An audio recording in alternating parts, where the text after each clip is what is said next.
तो चलिए एक बार फिर से आपकी 11वीं कक्षा में सभी का स्वागत है।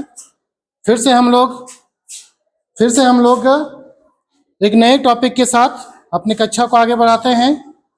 कल हम लोग कर चुके थे कि तटीय अस्त्राकृति में अपर्दन से संबंधित जो अस्त्राकृतियां थी उसको 3 ग्रुपों में बांटे थे। पहला कौन था? तटीय भृगु और उससे संबंधित अस्त्राकृतियां। दूसरा क्या था? केव और हेडलैंड। नेक्स्ट था कैव एंड हेडलैंड रिलेटेड लैंडफॉर्म। तो हम लोग आज क्या करेंगे, एक एक करके सारा चीज कर लेंगे। सबसे पहले लिखिए तटीय भृगु या कोस्टल क्लिफ। पहली जो अस्त्राकृति है वो है तटीय भृगु। इंग्लिश में इसको बोलते हैं कोस्टल क्लिफ। कोस्टल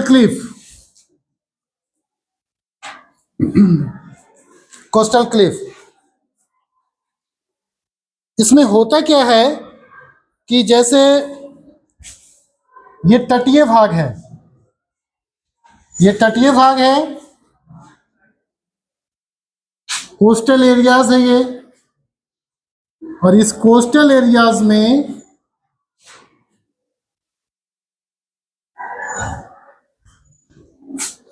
ये वाला कोस्टल भाग है, तटीय भाग है, और इसमें से यहां जो होते हैं सी लेवल है, ये है सी लेवल है ये। जब ज्वार आता है, हमने बात किया था ना, समुद्री तरंग या धाराएं ऊपर उठती है उसको ज्वार, नीचे बैठते उसको भाटा।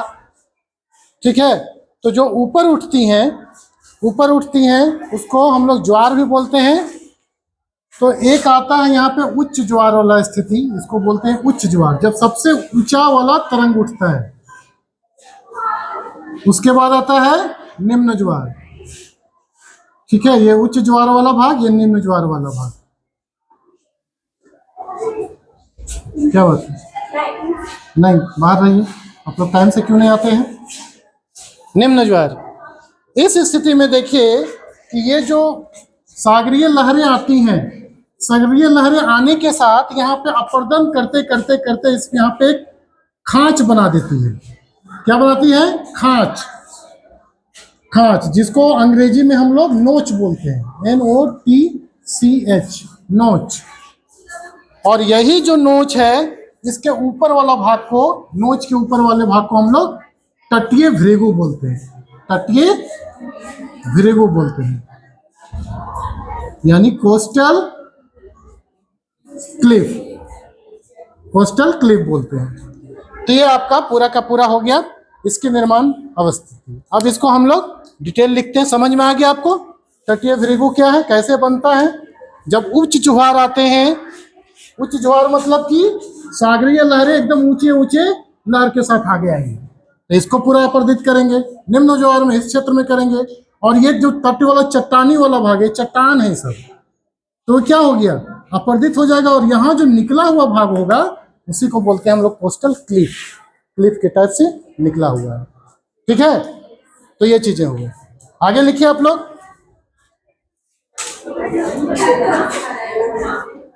छोड़ दो सकते, चलिए लिखिए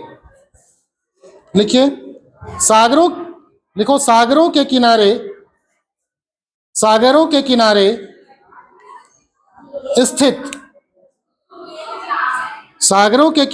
स्थित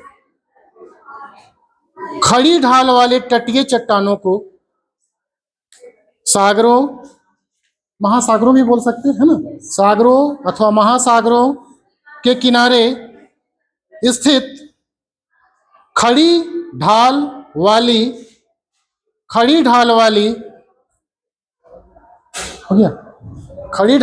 तटीय चट्टानों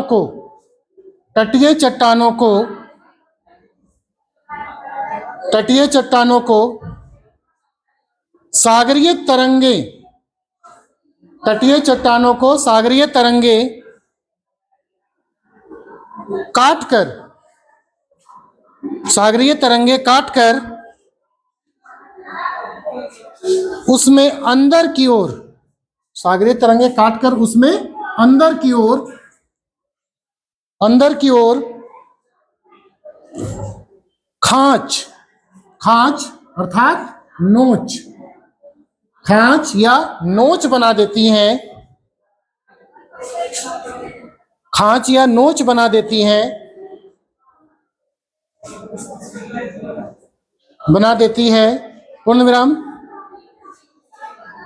तो इन खांचों के ऊपर, तो इन खांचों के ऊपर,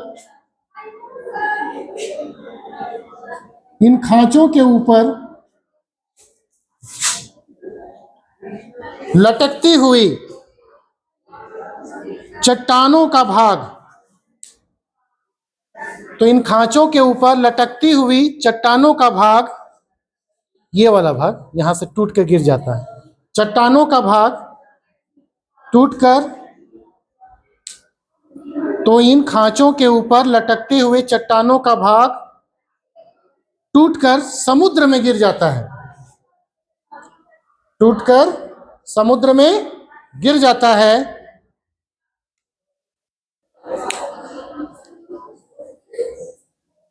तथा टूटे हुए स्थान पर, तथा टूटे हुए स्थान पर, तथा टूटे हुए स्थान पर तटीय भृगु, तथा टूटे हुए स्थान पर तटीय भृगु अर्थात कोस्टल क्लिफ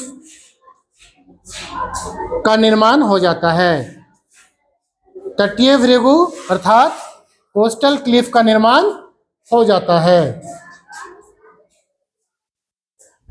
निर्माण हो जाता है, तटीय भृगु अर्थात कोस्टल क्लिफ का निर्माण हो जाता है। अब आप क्या करेंगे, इस फिगर को बना लीजिए। ये क्या है, तो चित्र में हम लोग लिख देते हैं कि ये तटीय भृगु या कोस्टल क्लिफ है। क्लियर?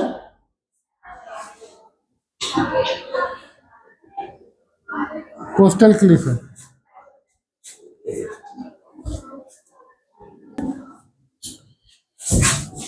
जब तटीय भृगु बनती है, ये जब बन गया सागरीय लहरों के अपर्दन के द्वारा, तो इसके बाद भी अगर अपर्दन या कटाव जारी रहा, अपर्दन या कटाव जारी रहेगा, तो ये क्या होगा, अंदर की ओर चला जाएगा ना,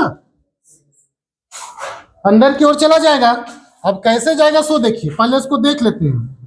दूसरा जो स्थलाकृति है वो हमारा क्या है, वेव कट प्लेटफॉर्म, तरंग घर्षित मैदान या वेदिका हिंदी में बोलते हैं उसको। तो ये कैसे बनेगा, जैसे देखिए ये वाला भाग आपका कोस्टल क्लिफ वाला भाग हो गया, फिर ये और अंदर चला गया, ये जैसे अपर्दन करते करते इसको पूरा अंदर ले जाएगा, यहां तक ले जाएगा। तो ये जो स्थलाकृति है ये भी तो अपर्दित होती जाएगी और एक मैदान के टाइप से ऐसी स्थलाकृति बन जाएगी, इस टाइप से बन जाएगी। समझ रहे हो बात को? और ये अपर्दित होते होते, ये घर्षित होते होते ये थोड़ा सा चबूतरा टाइप का आकृति बन जाएगा, ये वाला भाग। समझ गए?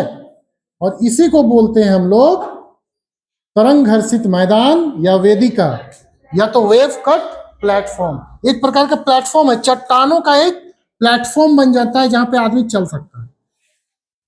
क्लियर? अपर्दित करके उसको घिसते जाता है पानी, तलीय अपर्दन होता है ना, घर्षण क्रिया, सन्नी घर्षण क्रिया, तो घर्षण क्रिया के द्वारा। ठीक है? तो ऐसे बनता है क्या, तो वेव कट प्लेटफॉर्म। वेव मतलब तरंग, कट मतलब घर्षित करना, और प्लेटफॉर्म बना दिया काट के। क्लियर हो गया? अब यहाँ पे, यहाँ से यहाँ क्या हो गया, यहाँ पे से यहाँ, तो सी लेवल, इधर समुद्र है, जल यहीं तक है, इधर जल नहीं है, तो एक दर्शनीय स्थल बन जाता है ना, सुंदर सा स्थलाकृति बन जाती है कोस्टल एरियाज में। ये हो गया सी लेवल, और ये हो गया आपका wave cut platform, wave cut platform.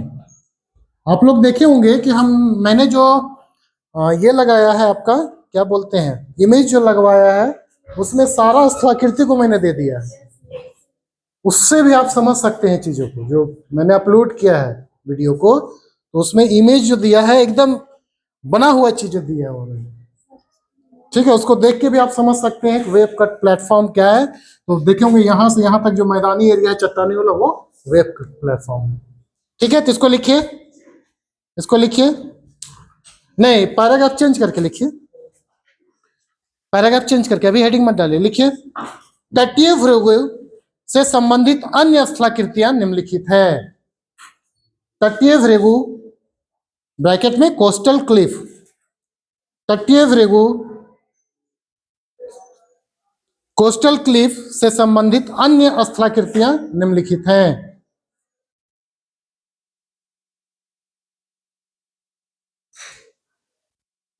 निम्नलिखित है, पहला लिखिए wave cut platform, wave cut platform, इसको क्या बोलते हैं? तरंग घर्षित मैदान, तरंग घर्षित मैदान। दूसरा क्या है? दूसरा क्या है? केव यानी कंदरा, है ना, केव। और नेक्स्ट है ब्लो हॉल, और नेक्स्ट है इनलेट एंड जियो। इसको लिख लीजिए चारों, उसके बाद एक एक करके हम लोग करेंगे। चारों लिखिए।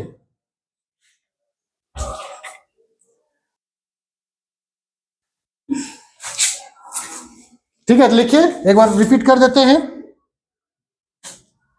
लिखिए जब क्या लिखवाएं जी? सागरीय लहरों द्वारा जब कोस्टल क्लिफ के नीचे नोच में अपर्दन अथवा कटाव जारी रहता है तो उसके परिणाम स्वरूप, नहीं जारी रहता है तो अत्यधिक कटाव या अपर्दन के परिणाम स्वरूप, है ना, अत्यधिक कटाव या अपर्दन के परिणाम स्वरूप तरंग घर्षित वेदिका या मैदान ब्रैकेट में wave cut platform, wave cut platform का निर्माण होता है। वेव कट प्लेटफॉर्म का निर्माण होता है। एक बार मिला लेंगे अगर छूटा होगा तो। देखिए सागरीय लहरों द्वारा कोस्टल क्लिफ के नीचे नोच में कटाव या अपर्दन जारी रहता है तो अत्यधिक कटाव या अपर्दन के कारण या परिणाम स्वरूप तरंग घर्षित मैदान या वेदिका अर्थात वेव कट प्लेटफॉर्म का निर्माण होता है।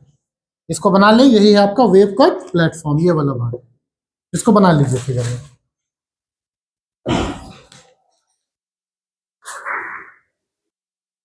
चलिए नेक्स्ट जो लैंडफॉर्म है, कोस्टल लैंडफॉर्म थ्रू एरोजनल वर्क्स, और वो है आपका कोस्टल केव। कोस्टल केव ही है ना, तटीय कंदरा। तो वो कैसे बनता है सो देखिए। जब ये भाग, ठीक है लिख लीजिए, इसको लिख लीजिए, हेडिंग डालिए कोस्टल केव। ये दोनों को मिटाते हैं, जगह नहीं इसलिए पहले लिख लीजिए। कोस्टल केव यानी तटीय कंदरा, तटीय कंदरा।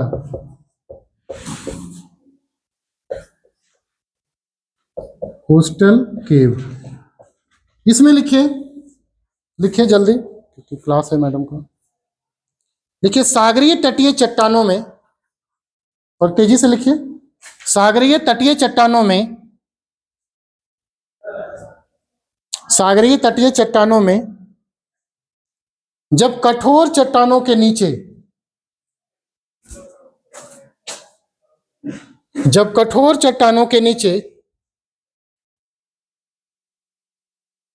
मुलायम चट्टानें होती हैं, जब कठोर चट्टानों के नीचे मुलायम चट्टानें होती हैं, जब कठोर चट्टानों के नीचे मुलायम चट्टानें होती हैं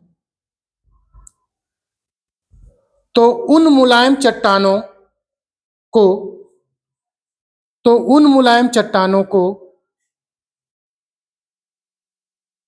सागरीय तरंगे, तो उन मुलायम चट्टानों को सागरीय तरंगे, तो उन मुलायम चट्टानों को सागरीय तरंगे काट काट कर,